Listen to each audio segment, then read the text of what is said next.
get into trouble because he doesn't realise his own strength. While he shows great depth, kindness, unselfishness and sensitivity at times, those qualities often get lost when he seems to get so wound up. Boisterous physical activity sometimes helps, but it's not always feasible, or sometimes just winds him up for even more. For some reason, your music, Jaker's Gallery, just completely changes his demeanour. He becomes calm and seems to open up. This allows us to talk to each other in a different way, and to feel that I am then able to reach and connect to my son in a much deeper, meaningful way than I am typically able to. It's absolutely beautiful and so endearing to see the soulfulness in his eyes and the sweetness in his expression. I've been completely floored by the amazing spiritual wisdom that he has shared with me. Well, just park it there for a second. We would like to hear some of this music, Lee. If there's any way you can email. Yeah, drop us through. We can play that. Drop us just a snatch. An MP3, yeah. A snatch, as they say, back to Kylie there. What? That's how the mind works, isn't it? All these associated things. Sorry, we've been talking for the last couple of minutes. I'm still thinking Kylie. Still thinking Kylie, I know. I also wanted to inform you, she goes on in her email to you, that I sent Jennifer Cable of PBS Kids an email to let her know that I was able to contact you and we were able to download the music as a result. I also commented that I wanted her to be aware what a kind, talented, professional individual they have to produce the music, and that I hoped to continue to utilise your services in the future because I believe your music really speaks to children as well as adults. Brilliant. Lee, if you are logged on and you can, get us a little email of I don't know, half a tune would be good, wouldn't it? Or a whole tune would be good. Would be nice. And whilst I think of that, Jason, who I believe might be logged on, although I saw on Skype earlier today that he's working through the night. Jason's the guy who put together the soundboard for Ronnie Corbett, which we just began playing with last week. I was telling James about that earlier, about the fun of what's the biggest cock you've ever had. It's funny hearing things like that coming from Ronnie Corbett, because you assume that Ronnie is, would never use such a notion. Yeah, it's great. So, Jason, if you're listening, if you could email something to us that you've emailed before, which was just a little taster of a Human Zoo thing that you were thinking of phoning in, which was Anthony Worrell Thompson. Because Jason is a pretty good impressionist, and his Anthony Worrell Thompson is sufficiently cruel to be funny, regardless of the because why do all normal people want to smash in the faces of all television chefs? I don't know. Because they're just patronising and annoying. And I just find them so annoying. Gary Rhodes is annoying. Gary Rhodes is anal, isn't he? Really? Gary Rhodes is just... Are you a good cook, though? No. Yeah, I'm pretty good, yeah. Yeah, right. Yeah. I think a lot of people, like men, I mean, I can cook myself, I'm not amazing, but I think a lot of men look at them and think, wow, they can cook really well. I bet my wife would love it if I could cook that well, and it's like jealousy sort of thing. I don't know. I know that none of them like football. And that's always a starting point for suspicion with me. Yes, it is. But Ainsley Harriott knows nothing about football, but he probably pretends he's Arsenal. which is even worse, isn't it? Do you know what I mean? Yeah. And Gary Rhodes, he doesn't know anything about football. Anthony Worrell Thompson, he probably goes to the odd rugby match, but so that he can eat from the hog roast and that kind of thing. But Gordon Ramsay is very different, because of course he claims that he was a ex-professional footballer with Rangers. That's right, yeah. But he also claimed he caught that fish, which turned out to have been bought in the...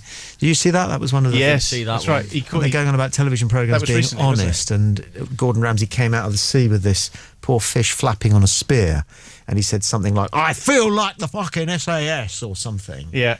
Because he swears all the time, doesn't he? Yeah.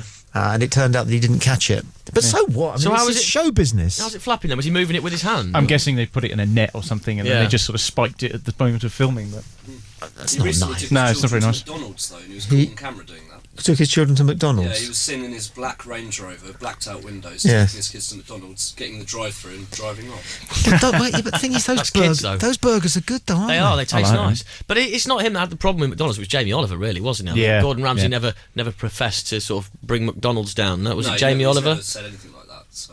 And that Morgan Spearlock who did, what was it called? The film where he ate McDonald's, nothing but McDonald's for 30 days.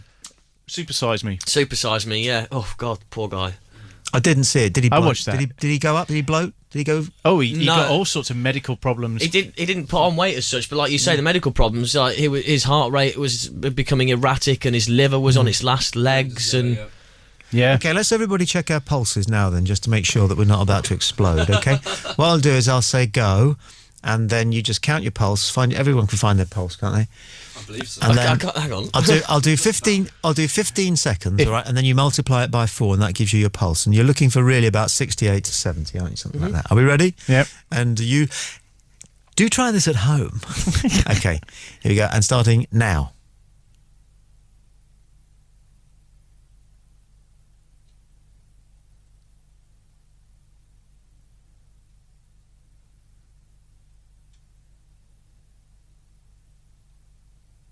Stop.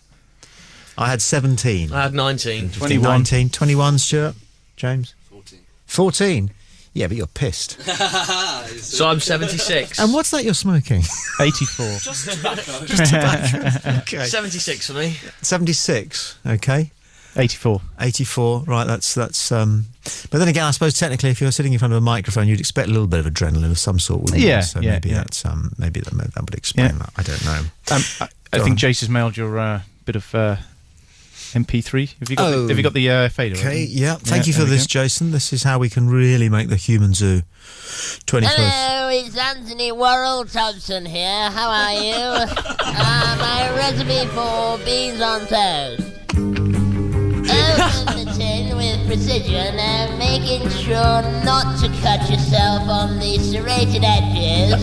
And place the beans in the saucepan on a stove. Making sure to turn the heat up.